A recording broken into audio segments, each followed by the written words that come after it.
ମୁଁ ସକାଳୁ ଉଠିକି ଯାହା ମୋର କମ୍ପ୍ଲେନ୍ ଥିବ ଇଲେକ୍ଟ୍ରିକ୍ କାମ ଯାହା କଷ୍ଟମର ମାନେ କଲ୍ କରନ୍ତି ମୁଁ ତାଙ୍କ ପାଖକୁ ଯାଏ, କାମ କରେ, ଯାହା ରୋଜଗାର କରେ ମୁଁ ଘର ଚଳେ। ସନ୍ଧ୍ୟାବେଳେ ପାଠ ପଢ଼ାପଢ଼ି ପାଇଁ ସମୟ ଦିଏ। 11ଟା 12ଟା ରାତି ଯାଏଁ ମୁଁ ନିଜେ ପରିଶ୍ରମ କରେ। ଯାହା ହେଲା ଏତିକି ପରିଶ୍ରମ କରିକି ଏତିକି ଆଜି ଏଇ ସ୍ଥାନରେ ମୁଁ ପାଇଛି। ମାନେ ବନ୍ଧାମୂମିରେ ଏମିତି କେହି କଷ୍ଟ କରିନଥିବେ। ଆମେ ସ୍ୱାମୀ ସ୍ତ୍ରୀ ବହୁତ କଷ୍ଟ କରିଛୁ। ଝାଳ ବୁହାଇ ମାନେ ମୁଣ୍ଡରେ ଝୁଡ଼ି ବୁହାଇ ମୁଣ୍ଡ କଣ ହଉଥିବ କିନ୍ତୁ ସେ ମୁଣ୍ଡରେ ଝୁଡ଼ି ବୋହି ବୋହି ବୋହି ବୋହି ବହୁତ ପରିଶ୍ରମ କରିଛନ୍ତି।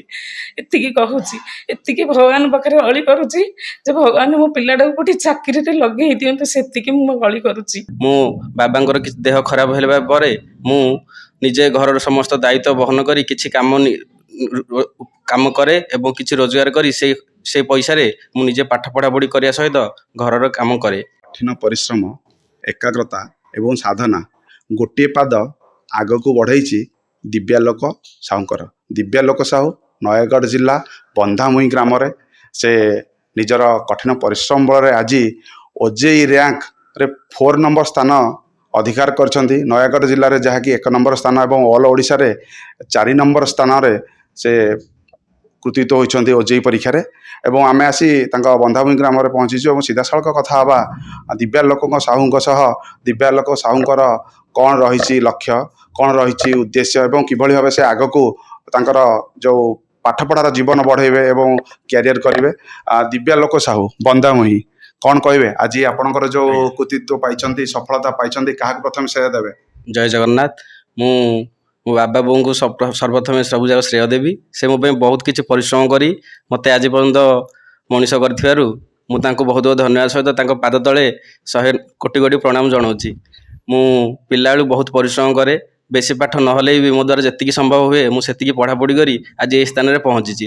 ମୁଁ ବାବାଙ୍କର କିଛି ଦେହ ଖରାପ ହେବା ପରେ ମୁଁ ନିଜେ ଘରର ସମସ୍ତ ଦାୟିତ୍ୱ ବହନ କରି କିଛି କାମ କରେ ଏବଂ କିଛି ରୋଜଗାର କରି ସେଇ ପଇସାରେ ମୁଁ ନିଜେ ପାଠ ପଢ଼ାପଢ଼ି କରିବା ସହିତ ଘରର କାମ କରେ। ଆଚ୍ଛା, ତମର ଯେଉଁ ପ୍ରଥମ ସ୍କୁଲ ଥିଲା ମାନେ ପ୍ରାଥମିକ ସ୍କୁଲ ଏବଂ ତାପରେ ହାଇସ୍କୁଲ ଏବଂ କଲେଜ ପର୍ଯ୍ୟାୟକ୍ରମେ କୋଉଠି କୋଉଠି ଆରମ୍ଭ ହୋଇଛି? ମୁଁ ପ୍ରଥମେ ଆମ ଗ୍ରାମରେ ଥିବା ବନ୍ଧାମୁହିଁ ଉଚ୍ଚ ପ୍ରାଥମିକ ବିଦ୍ୟାଳୟରେ ମୋର 7ମ କ୍ଲାସ ପର୍ଯ୍ୟନ୍ତ ପଢ଼ାପଢ଼ି କରିଥିଲି। ତାପରେ ବେରମାରୀ ଗ୍ରାମ ପଞ୍ଚାୟତ ବିଦ୍ୟାପୀଠ ବେରମାରୀ ହାଇସ୍କୁଲରେ ମୋର 9ମ 10ମ ପଢ଼ାପଢ଼ି କଲି। ତାପରେ +2 ମୋର ନୟାଗଡ଼ କଲେଜରେ ପଢ଼ିଲି। +3 ପିମିଟି ସାଇନ୍ସ ପଢ଼ିଲି।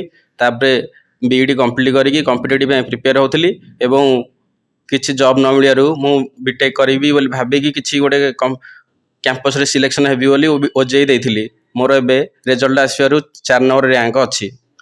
ସାଧାରଣ ବର୍ଗରେ 4 ନମ୍ବର ସ୍ଥାନ ପାଇବା କିଛି ଛୋଟ କଥା ନୁହେଁ ଏବଂ ଛୋଟିଆ ଗାଁରୁ ଆପଣ ଅନୁପ୍ରାଣିତ ହୋଇ ଆଜି 4 ନମ୍ବର ସ୍ଥାନ ପାଇଛନ୍ତି ଏବଂ ଏହା ପଛରେ ଯେଉଁ ସଫଳତାର ରହସ୍ୟ କଠିନ ପରିଶ୍ରମ ତାହା ତ କହିଲେ ଏବଂ କିଭଳି ଭାବେ ଆପଣ ପାଠ ପଢ଼ିବା ସହିତ ଯେଉଁ ଆମେ ଶୁଣିଛୁ କି ଯେ ଯେଉଁ ଇଲେକ୍ଟ୍ରୋନିକ୍ସ ଉପରେ ଆପଣଙ୍କର ନଲେଜ ଅଛି, କିଛି ଆକ୍ୱାଗାର୍ଡ ହେଲା, କିଛି ଇନଭର୍ଟର ହେଲା ଏବଂ କିଛି ଏସି ହେଲା, ଏସବୁ ମରାମତି କରି ମଧ୍ୟ ଆପଣ ପାଠ ପଢ଼ନ୍ତି। କ'ଣ କହିବେ, କେମିତି ତାକୁ ସମୟ ଦିଅନ୍ତି? ମୁଁ ସକାଳୁ ଉଠିକି ଯାହା ମୋର କମ୍ପ୍ଲେନ୍ ଥିବ ଇଲେକ୍ଟ୍ରିକ୍ କାମ ଯାହା କଷ୍ଟମର ମାନେ କଲ୍ କରନ୍ତି ମୁଁ ତାଙ୍କ ପାଖକୁ ଯାଏ, କାମ କରେ, ଯାହା ରୋଜଗାର କରେ ମୁଁ ଘର ଚଳେ।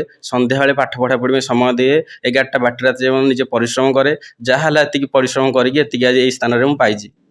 ଆଗକୁ କ'ଣ ଲକ୍ଷ୍ୟ ରଖିଛନ୍ତି? କ'ଣ ପାଠ ପଢ଼ି କେଉଁ ଚାକିରି କରିବେ କିମ୍ବା କିଛି ବିଜନେସ୍ କରିବେ ନା କ'ଣ ଲକ୍ଷ୍ୟ ରହିଛି ଆପଣଙ୍କର? ମୁଁ ବିଟେକ୍ କରିଛି ଏଇଥିପାଇଁ ଯେ ଗୋଟେ ସିଭିଲ ଇଞ୍ଜିନିୟରିଂ ହେଇପାରିବି। ମୋର ପିଲାବେଳୁ ବହୁତ ଭଲ, ପିଲାବେଳୁ ଗୋଟେ ମୋର ଇଚ୍ଛା ଥିଲା ଗୋଟେ ଇଞ୍ଜିନିୟର ହେବି। ତ ସେଇଥିପାଇଁ ମୁଁ ପଢ଼ାପଢ଼ି କରି ଆସିଥିଲି। ଏବେ ମୁଁ ବିଟେକ୍ କଲି, ସେଥିପାଇଁ ଗୋଟେ ସିଭିଲ ଇଞ୍ଜିନିୟରିଂ ହେବି, ଭଲ କାମ କରିବି ବୋଲି, ଦେଶ ପାଇଁ ନାଁ ରଖିବି ବୋଲି ଭାବିଛି। ନିଶ୍ଚିତ ଭାବେ ଆପଣଙ୍କୁ ଜଗନ୍ନାଥ ସହାୟ ହୁଅନ୍ତୁ।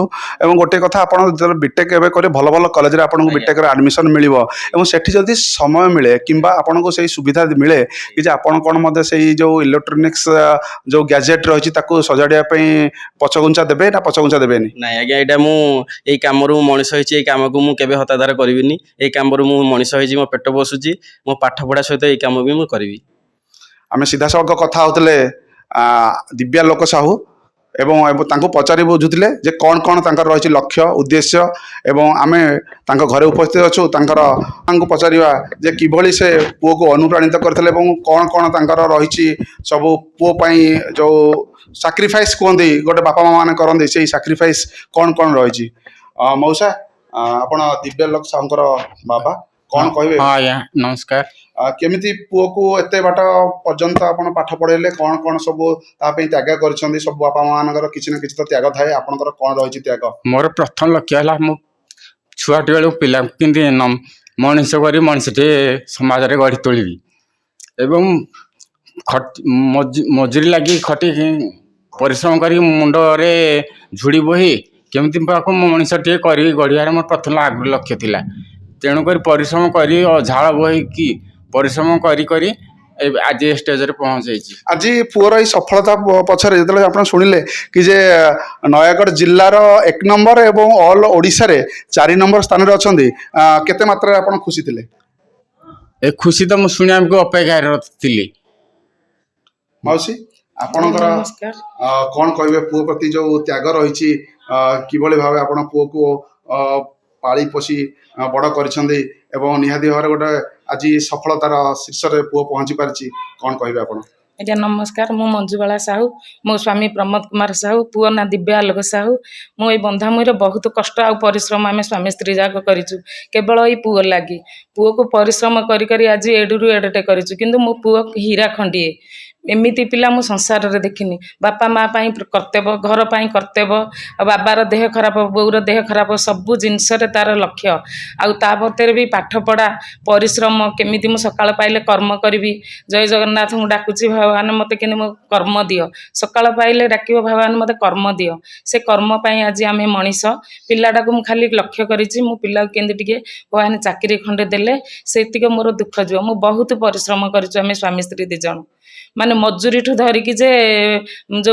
हुड़ाहाणा ठू घास चोड़ा कटा पर्यंत आम बहुत परिश्रम करूँ केवल ये पुओटी लगी आमर ये गोटिक पुओ केमती माने संसार ना रखिब दुनिया रे समाज रे ना रखिब समाज सेवा करिब से गोटिक देश पाई लढ़िब आ घर पाई किछि कर्तव्य करिब समाज रे लोक माने दिव्यालोक साहू एमिति बोली प्रशंसा करिवे से गोटिक आमर लक्ष्य बहुत परिश्रम दुख करी करी आज पिला को आम मनीष करिचु आ एटा सुनिया परे बहुत खुशी लगुच जे पिला आमर केमती आगु को बढ़िबो से गोटिक आम बहुत कष्ट करिचु ए पिला लगी माने बंधामुई एमती कहीं कष्ट करनथिबे आम स्वामी स्त्री बहुत कष्ट करिचु झाड़ बुहाई माने मुंडरे झुड़ी बुहाई मुंड कौन होउथिबो किंतु से मुंडरे झुड़ी बोही बोही बोही बोही बहुत परिश्रम करछंती एतिकी कहूची एतिकी भगवान पाखरे अली करूची जे भगवान मो पिलाडा कोठी चाकरी रे लगेई दियंतु सेतिकी मु गली करूची पुओ मोर जगत जीता बापा माँकर असुमारी स्वप्न लक्ष्य को पूरण करिवो